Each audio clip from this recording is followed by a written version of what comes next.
BFM Bourse, Culture ETF. Optimisez vos chances en bourse en toute paresse, surtout avant le week-end. Laissez faire les ETF. Prenez les tendances en faisant la planche. Julie Cohen-Hurton et ses experts vous guident dans ce monde des ETF chaque vendredi. Bonjour Julie. Bonjour Guillaume, bonjour à tous. Et aujourd'hui, on va faire le point sur un ETF thématique liquide, mais peut-être pas comme vous pouvez l'envisager, puisqu'on va parler des ETF dédiés à l'eau. L'eau, c'est l'un des objectifs phares de l'ONU qui vise un approvisionnement en eau potable pour tous d'ici 2030. Et c'est dans ce contexte de crise hydrique aggravée par la sécheresse et la pollution que les ETF eau captent de plus en plus l'attention des investisseurs. Olivier Malteste pour Altéis by Yomoni nous rejoint. Bonjour Olivier. Bonjour Julie. Merci d'être avec nous. Alors, on va parler avec vous, bien sûr, de l'intérêt des ETF eau. Mais avant cela, est-ce que vous pouvez nous faire le point sur les flux globaux observés en novembre? On en est où? Alors, on a un petit mois de novembre, globalement, en termes de collecte. La collecte va se terminer fortement positive, à 20 milliards environ d'euros de collecte, mais c'est le deuxième plus petit mois de l'année, après le mois d'avril qui avait été très chahuté, on se souvient, avec l'épisode des droits de douane globalement. Donc, un mois toujours positif, 20 milliards, c'est un petit mois globalement, qui continue, comme souvent, à aller surtout sur le côté ETF action. Donc, on a 70% environ des flux qui partent vraiment du côté action.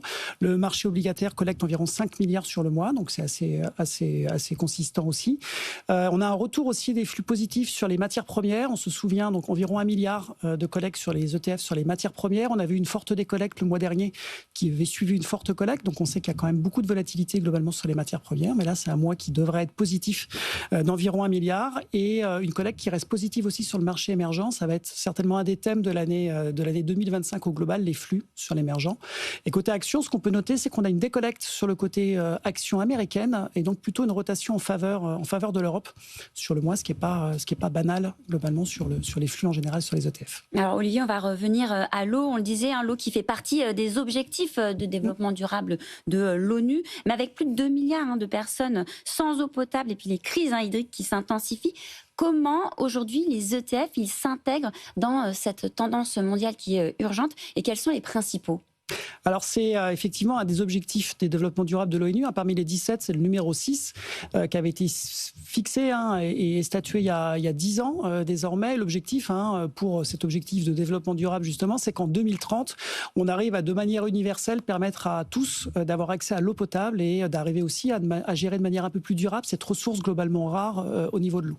Donc, on a des ETF qui existent spécifiquement sur ce marché de l'eau et donc qui vont viser, qui vont investir dans les entreprises dont le chiffre d'affaires est de manière relativement importante, utilisée et en lien avec justement tout ce qui va être l'infrastructure liée à l'eau, qui va être aussi également sur tout ce qui va faciliter du coup globalement le fait d'avoir de l'eau propre et de l'eau potable assez facilement. Et on a 5 ETF qui existent, dont 2 principaux qui existent depuis 2007, donc déjà avant ces objectifs de développement durable de l'ONU, et qui représentent chacun environ 2 milliards d'euros globalement. Donc 5 ETF uniquement, mais 2 principaux vieux avec environ 2 milliards d'euros chacun sous collecte. Et il s'appuie sur des indices variés, sur des sous-jacents assez variés. Qu'est-ce qui distingue les différents sous-jacents sur lesquels s'appuient les différents ETF eau pour ceux qui aiment cette thématique ou qui veulent y investir? Alors déjà, il va y avoir l'univers d'investissement de départ, c'est-à-dire que certains vont rester uniquement sur les marchés développés et d'autres vont aller un peu plus loin sur l'émergent. Donc ça, c'est la première idée. Ensuite, globalement, il y a comment est-ce qu'on va sélectionner et quel poids au niveau du chiffre d'affaires en lien avec l'eau on va garder. Est-ce qu'on va garder 60%, 80%? Donc il va vraiment avoir ce critère de sélection-là. C'est ce qui est compliqué dans les ETF thématiques, c'est qu'est-ce qui va rentrer vraiment et qu'est-ce qui fait du sens dans la thématique. Et une fois qu'on a cet univers-là, ce qui va varier aussi, c'est que certains vont rester pondérés par les capitalisations, donc chercher à me donner plus de poids aux plus grosses entreprises en lien avec ce secteur de l'eau, quand d'autres vont être plutôt globalement diversifiés et vont chercher à être équipondérés en fonction des différents thèmes. Et on va arriver du coup avec des indices qui vont avoir un nombre de titres qui va aller de 60 à environ 100 titres et plus ou moins concentrés en fonction de ces années. Et alors l'eau, il y a des années sèches, il y a des années où au contraire il y a beaucoup trop d'inondations. Bref, est-ce qu'il y a une volatilité spécifique liée à la météo? Est-ce que les ETF eau sont très météo sensibles? Alors, ils sont météo sensibles, mais ce qui est aussi intéressant actuellement, c'est qu'il y a une nouvelle thématique qui arrive un petit peu, c'est lié aussi à l'IA, globalement, là aussi.